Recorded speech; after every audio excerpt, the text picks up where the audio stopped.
మీరు చెప్తున్న ఈ కూటమి ప్రభుత్వం ఆల్రెడీ కూటమిలో లుకలుకలు అని బీజేపీ వాళ్ళు మాకు పదవులు ఇస్తలేరు, మాకు సరైన ప్రాధాన్యత ఇస్తలేరు.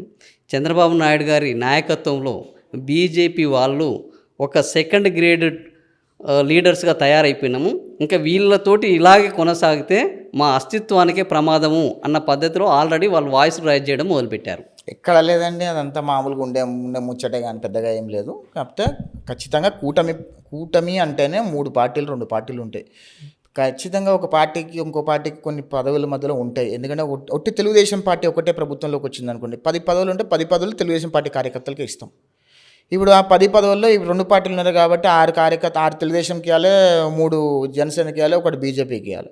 మా దగ్గర కూడా 4 మంది కార్యకర్తలు ఉంటారు కదా, పదవులు రాని వాళ్ళు కూడా అసంతృప్తిగా ఉంటారు కదా. ఆల్రెడీ మీ చేతిలోనే స్టీరింగ్ ఉన్నది. అంటే నేను అంటుంది ఏంటంటే ఎక్కడ కూడా అన్నీ జరుగుతూ ఉంటాయి, అంత పెద్ద ఆలోచించాల్సిన అవసరం లేదు. పవన్ కళ్యాణ్ గారు, మోడీ గారు, చంద్రబాబు నాయుడు గారు ఒక లైన్ మీద ఉన్నారు. వాళ్ళు భారతదేశాన్ని అభివృద్ధి చేయాలి, ఆంధ్రప్రదేశ్ రాష్ట్రాన్ని అభివృద్ధి చేయాలనే ఒక ఏకైక కాంక్షతో పనిచేస్తున్నారు.